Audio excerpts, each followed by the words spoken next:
Agora, dessa vez, a gente vai falar da família de Sete. Sete foi quem? Foi irmão de Caim e Abel. Tá? Caim, agora longe, praticamente a gente pode considerar ele como morto para a situação que a gente vai abordar hoje, porque ele foi totalmente isolado. Abel estava realmente morto, fisicamente morto, né? Que tinha sido morto por seu irmão. Mas aí vem Sete. E eu vou dar uma breve introduzida aqui, eu acho que dá para ler daí. A gente tem essa genealogia. Vocês veem lá no centro, Deus, está escrito Yahvé, Adão e Eva, Abel abaixo, Caim do lado direito com toda a sua genealogia, ali embaixo Lameque com as suas duas esposas, para quem ele contou do assassinato.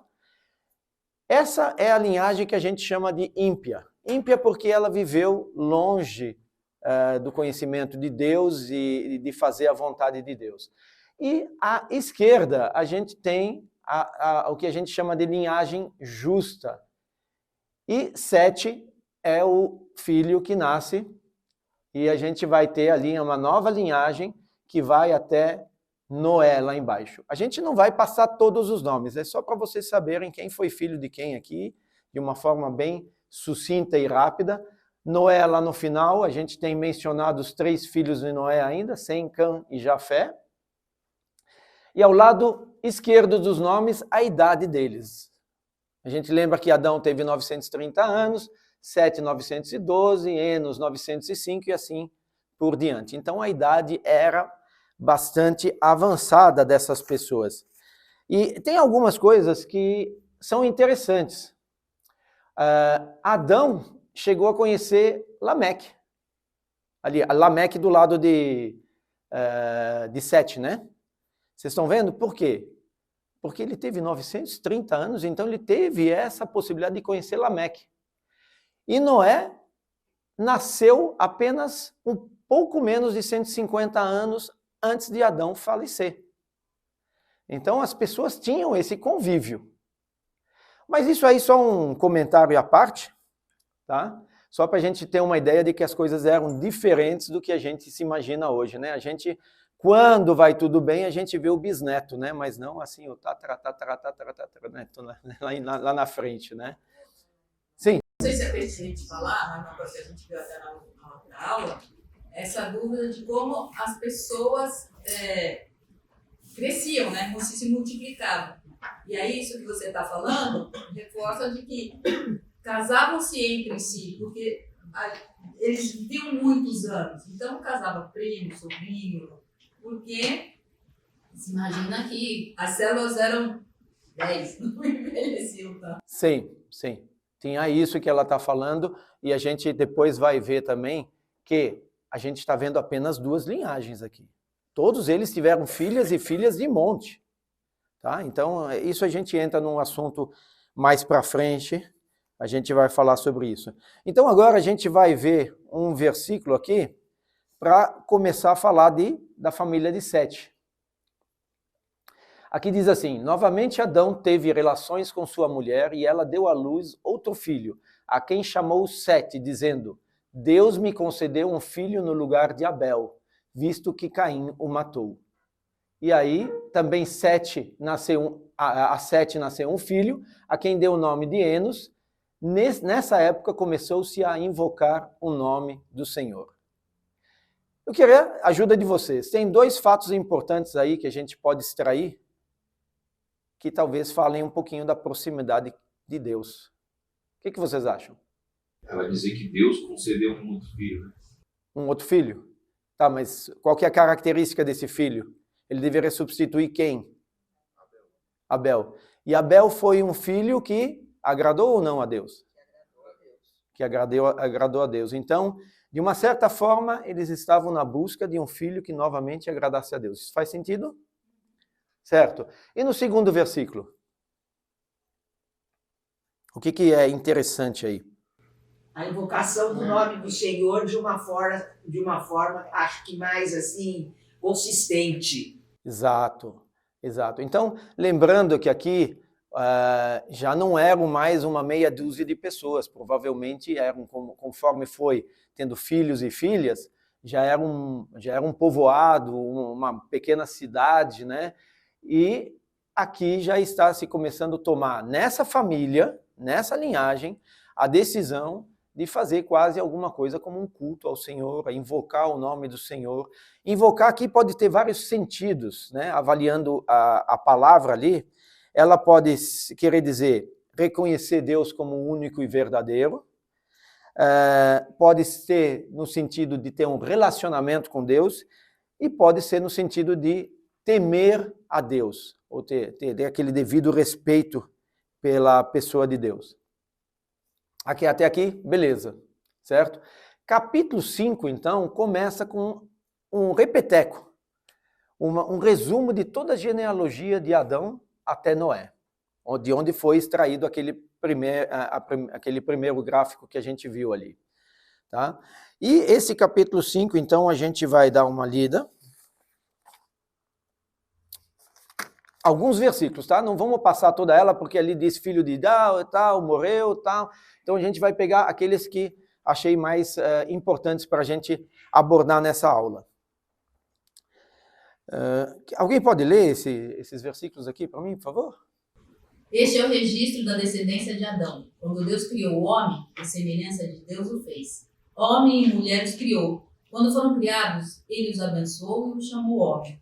Aos 130 anos, Adão gerou um filho à sua semelhança, conforme a sua imagem, e deu-lhe o nome de Sete. Depois que gerou Sete, Adão viveu 800 anos e gerou outros filhos e filhas. Viveu ao todo 930 anos e morreu. Nenhuma novidade até aí, né?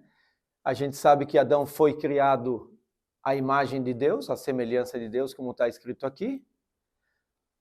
Ele os abençoou e os chamou homem no sentido de humanidade aqui. Mas o interessante chega aqui nesse outro versículo. Adão gerou um filho à sua semelhança. E aí? Mudou tudo aqui? O que mudou? O pecado. Mas assim, ainda era imagem de Deus. Só que aquela que a gente falou, aquela imagem distorcida de Deus. Então parece que havia o conhecimento desse fato já, que isso ia agora se perpetuar dentro da linhagem. Isso é importante a gente ver esse reconhecimento de Adão e da família de Adão ali, de que as coisas mudaram. E mais para frente a gente vai entender que, por exemplo, Deus que gerou Sete, Adão viveu 800 anos e gerou outros filhas e filhas. A gente poderia dizer que Sete agora é o primogênito, porque quando a gente lê rápido a Bíblia, Caim, Abel, os dois ali meio que sumiram, aí chega Sete, esse é o novo primogênito. Mas a gente tem que tomar um pouquinho de cuidado com isso, porque no momento que diz gerou outros filhas e filhos, a gente não tem certeza se isso foi antes ou depois de Sete, por exemplo. Pode ter sido antes, pode ter tido outras coisas, né?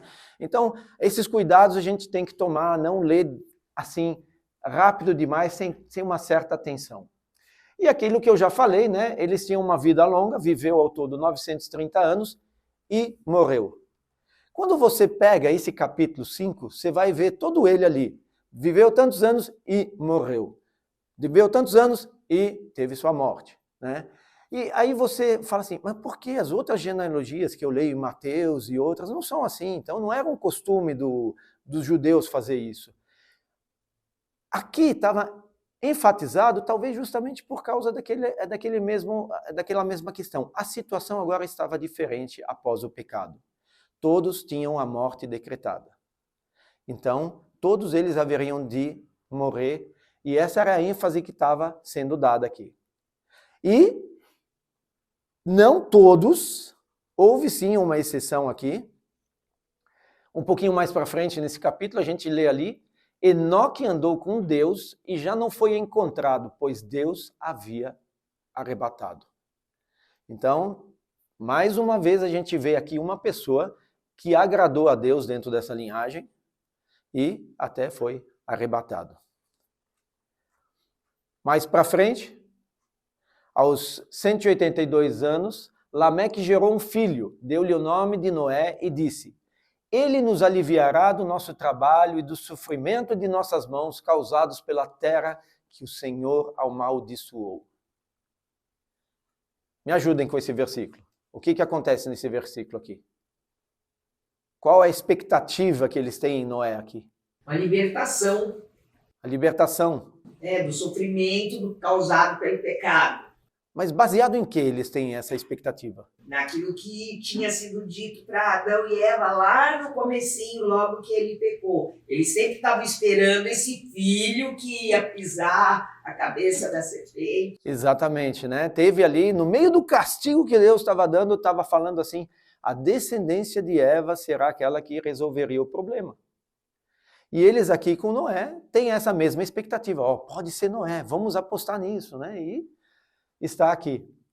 Bom, vendo tudo isso, a gente pode falar o seguinte dessa linhagem de Sete. Alguns pontos. Sete toma o lugar de Abel, que agradou a Deus. Começou-se a invocar o nome do Senhor. Enoque andou com Deus e foi arrebatado. A esperança que Noé pudesse ser o Redentor. Noé andava com Deus. Isso a gente não leu, mas está em Gênesis 6:9. O que tem essa linhagem de especial? Acho que está bem claro, né? Comparando com a de Caim.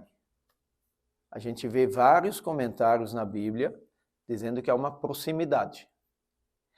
E levando em conta de que Noé foi o único que sobreviveu o dilúvio, né, com a sua família, o que a gente pode falar dessa linhagem também, ela é a linhagem de quem?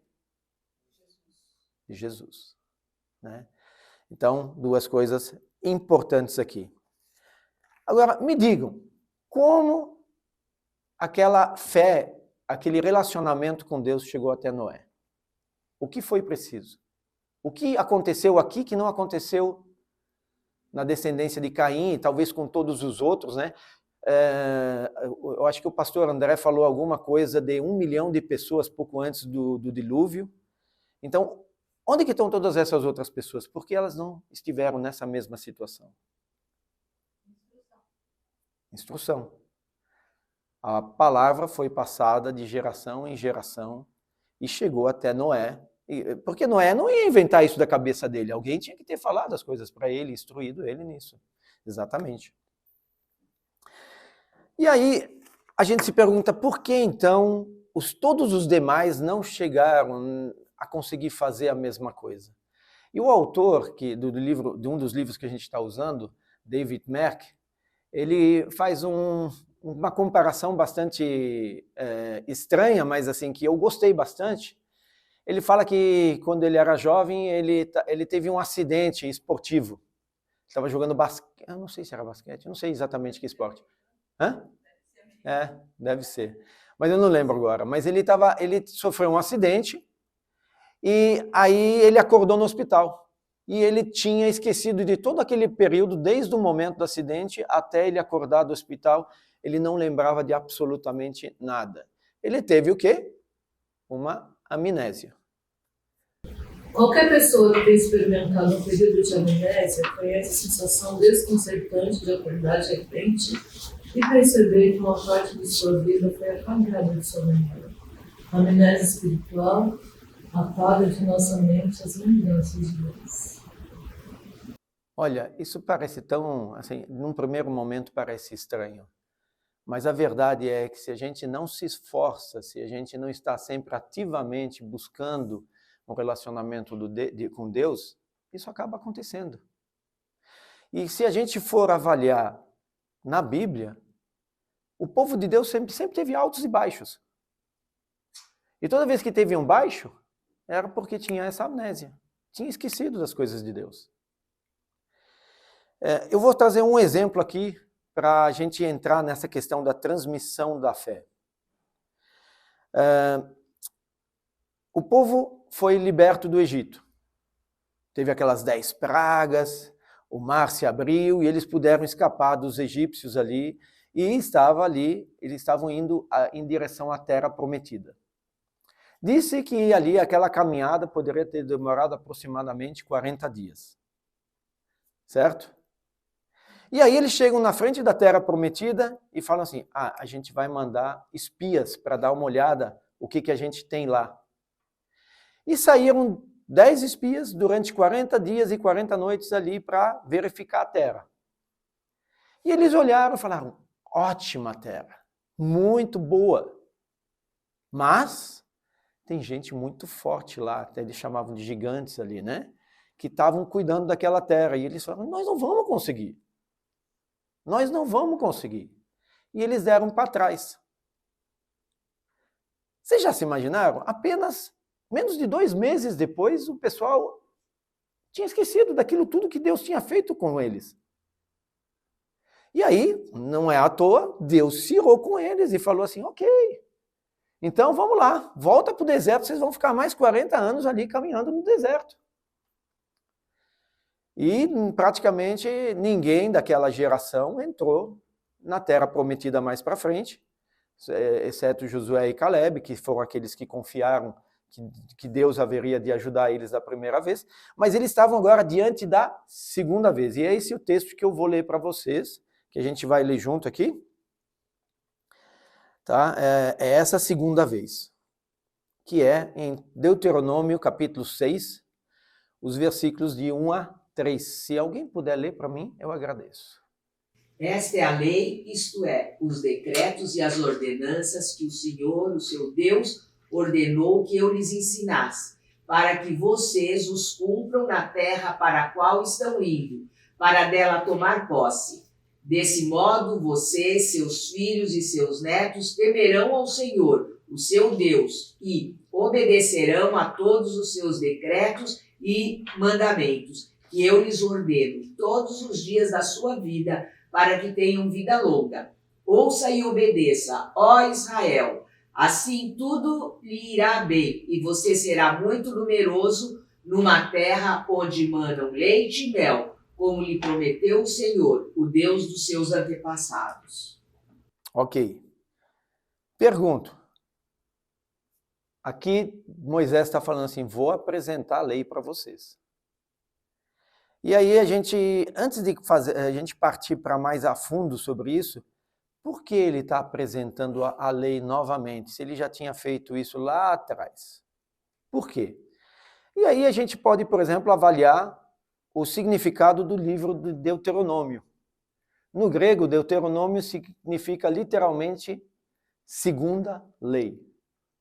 Segunda lei por quê? Será que mudou alguma coisa? Teve aquela que estava nos 10 mandamentos e agora Moisés chegou e falou, vamos ter que mudar alguma coisa. É isso? Não. No hebraico, seria melhor traduzida como uma cópia desta lei, ou seja, exatamente a mesma lei trazendo de novo. Qual que era o intuito? Era justamente esse. A amnésia estava batendo ali. Moisés, ele não iria entrar na Terra Prometida porque ele tinha cometido também um pecado lá, Deus o proibiu de entrar. E Moisés aqui estava querendo passar tudo o que ele sabia para o povo porque eles já estavam esquecendo de novo. E esse é o momento que a gente está agora. Ele falando, gente, vocês escutem tudo que eu vou falar de novo, porque é importante para vocês. E aí, importante para quê? Era uma geração nova, né? Então, aquela geração que não acreditou foi ficando pelo deserto. E aí, isso, se você não passa com o mesmo vigor com uma nova geração, a nova geração ela vai vivendo conforme, né? Conforme ele eram os clãs grandes, não eram só 5, 10 pessoas. Então, o que ele fez? Reforçou aquilo que tinha sido ensinado de primeiro e com certeza ele sabia que aquilo já tinha passado com aquele povo imenso, né? E é verdade o que ela está falando, tanto que é contraditório. Aqueles que viram os milagres no Egito não são os que vão entrar aqui.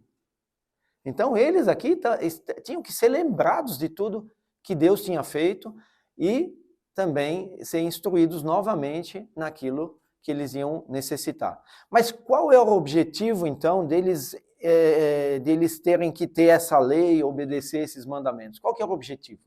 Vamos ao texto novamente. No versículo 3 ali. Assim tudo lhes irá bem. Então, eles tinham as bênçãos de Deus prometidas se eles obedecessem os mandamentos. O que acontece aqui? Isso aqui é muito parecido com alguns acordos, algumas alianças, pactos que os reis faziam com seus subordinados. O cara não simplesmente acompanhava o rei. O rei também tinha que fazer a sua parte, sempre, para que aqueles que estavam juntos, os vassalos, né, estivessem acompanhando o rei. Então, há uma troca como eu vou dizer assim, de interesses também, mas assim, cada um tem a sua parte, tem o que ele deve fazer. E aqui, de uma certa forma, isso é uma aliança parecida. Então, há uma promessa de Deus, ó, eu vou abençoar vocês, desde que vocês sigam os meus mandamentos. E é o que a gente falou, aquele sobe e desce que a gente falou antes, que o povo de Israel sempre passou, é porque eles acompanhavam Deus por um tempo e depois esqueciam Deus novamente.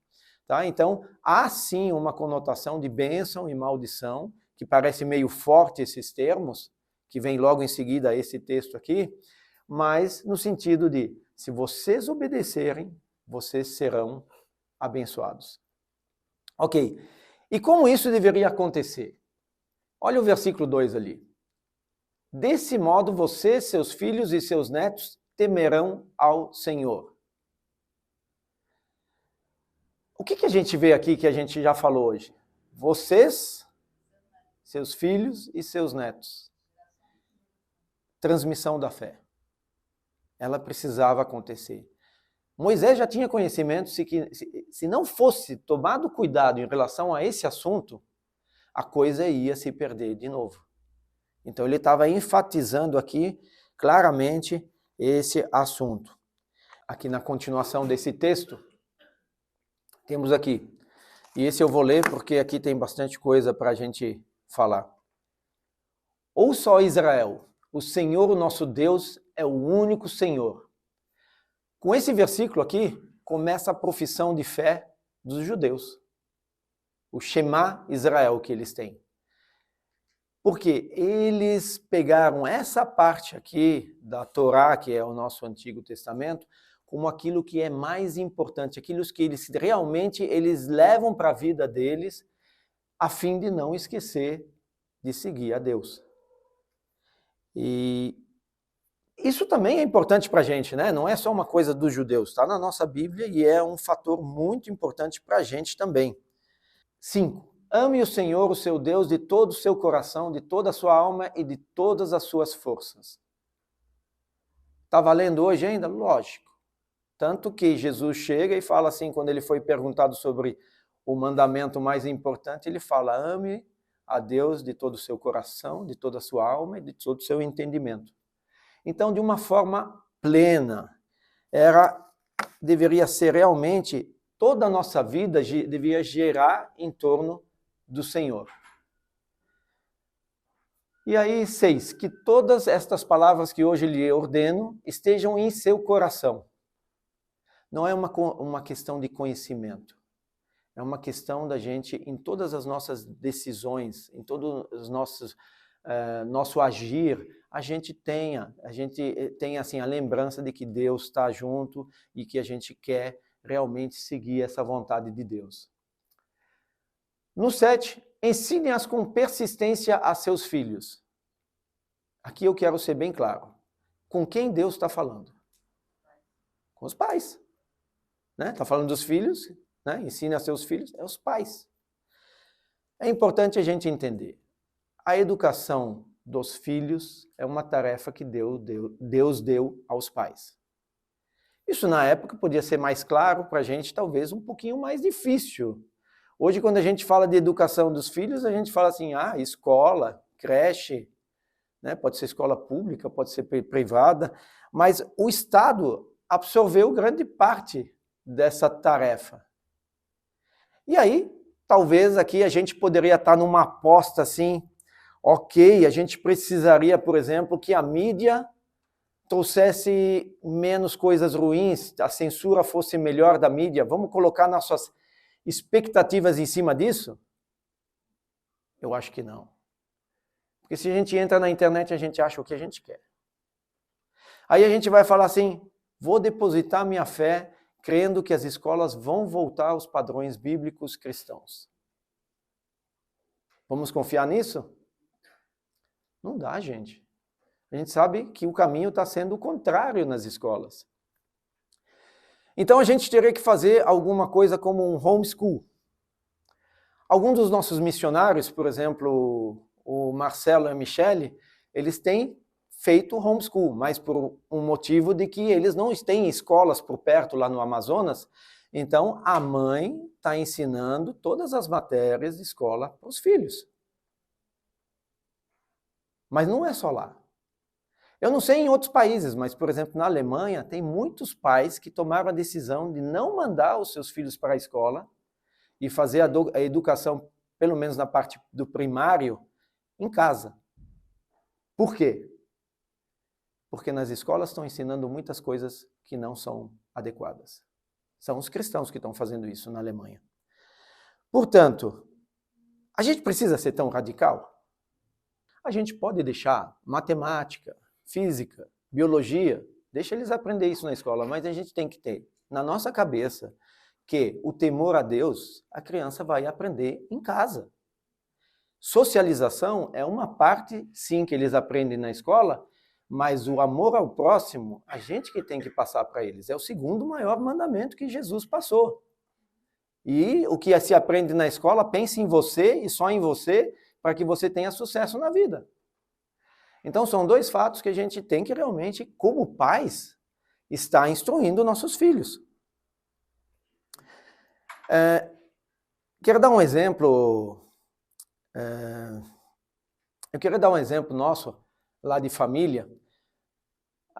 Teve uma época que nós dois estávamos trabalhando, até para ter uma rendinha um pouquinho melhor, ganhar um pouco mais, né? Mas a gente queria ter filhos. E a gente decidiu o quê? A gente conversou, poxa, mas vamos continuar trabalhando, aí a gente põe o filho numa creche, faz isso, faz aquilo. E a nossa decisão, e eu não me arrependo dessa decisão, foi que, apesar de ser uma renda menor e a gente ter que reduzir um pouquinho assim os nossos gastos, a Ana decidiu ficar em casa alguns anos acompanhando justamente essa infância das crianças. E vou até um pouquinho além. A gente tinha calculado alguns anos, e daqui a pouquinho esses anos foram passando e ela foi ficando em casa, porque a gente viu que aquilo era interessante. Nós também cometemos erros na educação dos filhos, mas assim, eu quero dizer que isso foi uma decisão que a gente achou muito interessante. Então, para os jovens fica aí uma dica, né, de uma reflexão que deve ser feita. E eu trago contra-exemplo aqui também da minha família. A minha prima, ela tem uns 15 anos menos do que eu.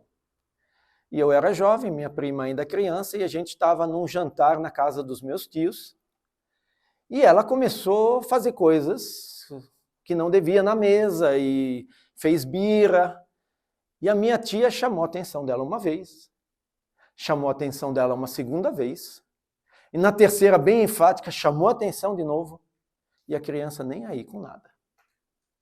Bom, teve um momento que parou aquela situação familiar, a minha tia teve que chamar a governante, que tinha uma lá, e pediu ajuda. A governante chegou num tom de voz calmo, chamou a atenção da filha e ela calou. A não mãe, a governanta chamou a atenção. A gente não quer que isso aconteça em nossas casas, gente. Isso é terceirizar a educação dos filhos. Ela foi, eu tenho que fazer uma ressalva aqui, a governanta era uma pessoa de muito boa índole, então ela foi muito bem educada. Mas assim, como mãe, aquele dia minha tia passou vergonha. Ela teve que pedir ajuda de um terceiro para dominar a filha ali, né? Então a gente tem que pensar nessas coisas, né? A instrução que a gente vê que é dada aqui, que a gente tem essa obrigação da educação dos nossos filhos. Converse sobre, ali no 7, né, dando continuação. Converse sobre elas quando estiver sentado em casa, quando estiver andando pelo caminho, quando se deitar e quando se levantar. O que isso quer dizer? Todo momento. Então, se a gente tem aquele costume de fazer um devocional, ou se a gente tem o costume de orar durante as refeições, ok, muito bom. Mas aqui está falando demais. Todo momento na vivência familiar deve estar recheada das coisas de Deus, para que a criança entenda que aquilo lá é um fator importante. Isso pode ser em momentos formais, como eu falei, mas pode ser em momentos totalmente informais. Um momento do pai se divertindo com a criança na praia. Por que isso é tão importante? Porque para a gente ter acesso a uma criança, a gente tem que ter relacionamento com ela. A gente não vai conseguir falar com o filho que está sendo criado por outro ou alguma coisa assim. Então, são momentos espontâneos, são momentos de qualidade. Quando eu falo de momentos de qualidade, não é aquele momento que você fala assim, filho, senta aqui que a gente vai assistir um filme junto. Vamos jantar? Vamos sentar a família junto na mesa. Não é. Eu acho que o momento de qualidade é aquele que você troca ideias com seu filho, você conversa, você tenta entender em que momento da vida está o seu filho. E a gente ter essas possibilidades. Fora que uma coisa muito gostosa quando a gente pode ter momentos desse tipo com os nossos filhos. Vou dar um pouquinho mais de ênfase nessa parte de educação, e nem sempre ela é tão fácil. Efésios 6,4 diz assim, pais, não irritem seus filhos, antes criem-nos segundo a instrução e o conselho do Senhor. É desafiador algumas vezes, principalmente na adolescência, quando o filho começa a tomar suas próprias decisões, a gente tem situações inusitadas. Mas quando a gente olha para esse texto de Deuteronômio, olha para esse texto aqui, a gente vê que a gente não é só pai, a gente é instrutor, professor. E quando a gente quer passar um conhecimento para alguém, a gente primeiro tem que ter o conhecimento em si mesmo. Por isso é tão importante que os pais tenham conhecimento bíblico, que tenham relacionamento com Deus, para que eles possam também passar essa verdade para os filhos. E isso, como você falou bem falado, tem que começar lá na infância. Não adianta você deixar as coisas correndo e na hora da adolescência você querer colocar tudo nos eixos.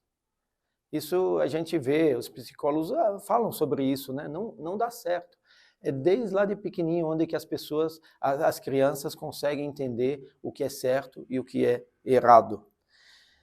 E mais para frente, as conversas mudam. Mais para frente, a gente não vai falar só sim, não. Para com isso porque o papai mandou.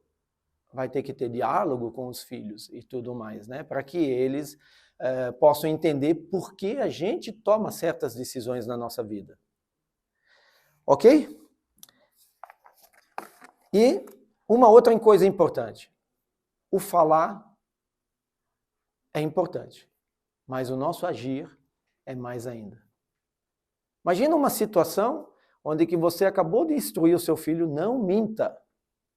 E aí a mamãe atende o telefone e você grita, o pai grita para ela assim, fala que eu não estou. Né? Ele está do lado, né?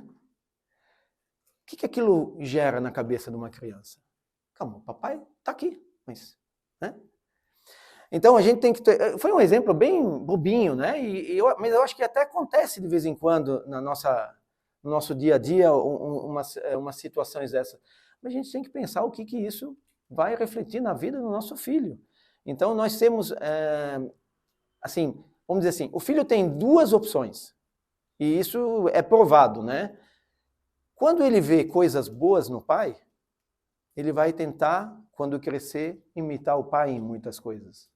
E quando ele vê coisas ruins, ele vai deixar de lado porque aquilo não foi suficiente para ele, não teve credibilidade.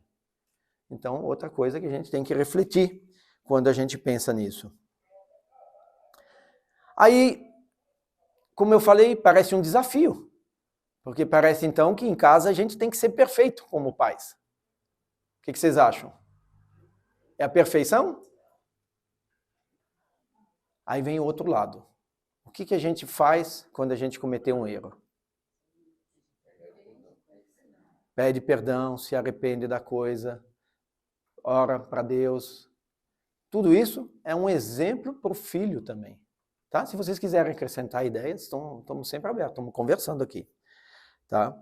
Mas então a hipocrisia não é boa, e o fato da gente pecar e pedir perdão, inclusive ele aponta para Jesus, que é aquele em quem a gente deposita a nossa fé. Quando a gente faz isso, a gente aponta para ele, porque senão a gente aponta para a gente. Ó, filho, eu que sou perfeito, me siga, me siga. Faz sentido? Ok. Então, vamos adiante naquele mesmo texto que a gente parou no meio. A gente está aqui, amárias, né? Versículo 8. Amárias está relacionado ao quê? Que todas estas palavras, então são as palavras, tá? Só para ficar claro aqui, né? Porque senão a gente perde o contexto. Amárias como um sinal nos braços e prenda-as na testa. Escreva-as nos batentes das portas de sua casa e em seus portões. Os judeus pegaram isso aqui de forma literal. Então, o que eles fizeram? Aí, ó. Tá vendo na testa e no braço dele ali? Os filactérios nos tempos bíblicos eram pequenos recipientes cúbicos feitos de couro que eram atados à testa e ao braço esquerdo dos homens judeus. Dentro dessas caixinhas tinha esses versículos que a gente está lendo hoje. E aí, a mezuzá, ali um caninho com um pergaminho dentro. É um mandamento que ordena que seja fixado no batente direito ou na ombreira direita das portas um pequeno rolo de pergaminho. Que mandamento é esse? Exatamente o que a gente está lendo aqui. Pergunto vocês, é isso? Eles não fizeram o que está escrito aqui, gente? Não precisava ser tão literal, né? Qual que é o problema de ser literal? Me ajude. Literal é de você só manter os escritos no braço e não cumpri-los. Porque primeiro ele manda colocar no coração. Ah! Primeiro tem que estar no coração, senão não adianta você colocar na testa, no braço, no umbral, em lugar nenhum, se não tiver no coração. Mas então por que o Moisés falou isso, então? Para reforçar a necessidade de guardar, de manter.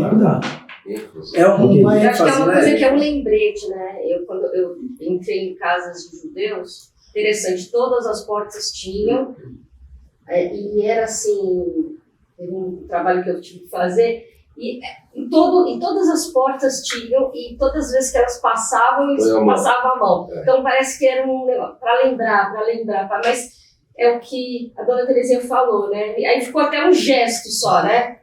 Um gesto apenas, não um ritual. ritual. E dando a impressão até de que talvez vá dar sorte, e não é essa a intenção. A mesma coisa que muitos fazem quando passam na frente de uma igreja, né? Que eles fazem o sinal da cruz. Muitos fazem também com a Bíblia, achando que a Bíblia, de certo modo, ela vai transmitir alguma sorte, né?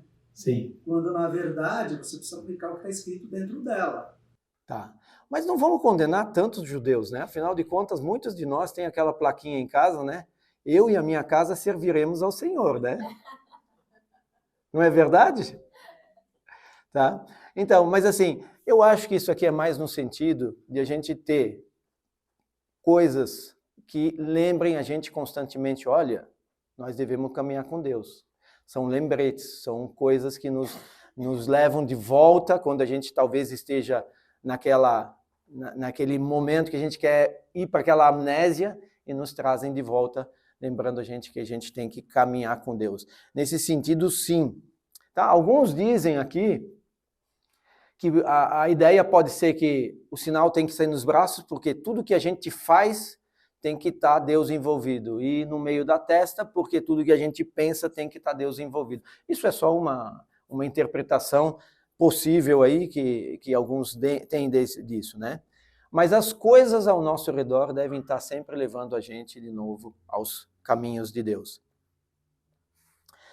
E aqui, então, eu vou pedir para alguém ler esse último trecho desse Deuteronômio que a gente quer ler. Quem pode ler para a gente? O Senhor, o seu Deus, vos conduzirá à terra que jurou aos seus antepassados, Abraão, Isaque e Jacó, que daria a vocês, terra com grandes e boas cidades que vocês não construíram, com casas cheias de tudo que é de melhor, de coisas que vocês não produziram, com cisternas que vocês não cavaram, com vinhas e oliveiras que não plantaram. Quando isso acontecer e vocês comerem e ficarem satisfeitos, tenham cuidado. Não esqueçam que o Senhor que os tirou do Egito, da terra, não esqueçam que o Senhor que os tirou do Egito, da terra da escravidão. Tem coisa boa aí, né? Eles vão receber um montão de coisa de mão beijada aí, né? Sem nenhum esforço, as bênçãos de Deus aí no meio.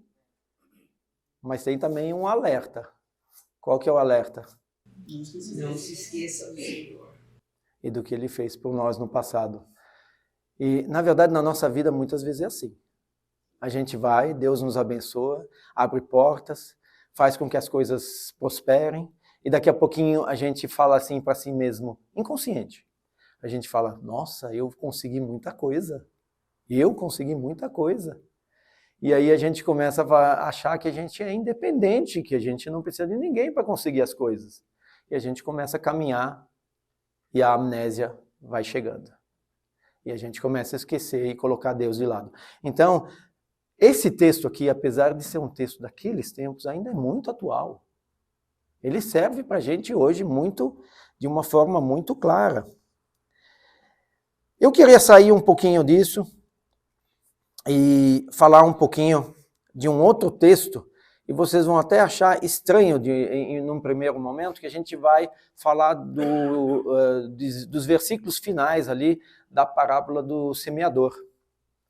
Tá? E aí a gente vai entender o porquê.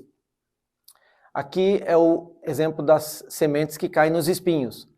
Outras ainda, como a semente lançada entre os espinhos, ouvem a palavra, mas quando chegam as preocupações dessa vida, o engano das riquezas e o anseio por outras coisas, sufocam a palavra, tornando-a infrutífera.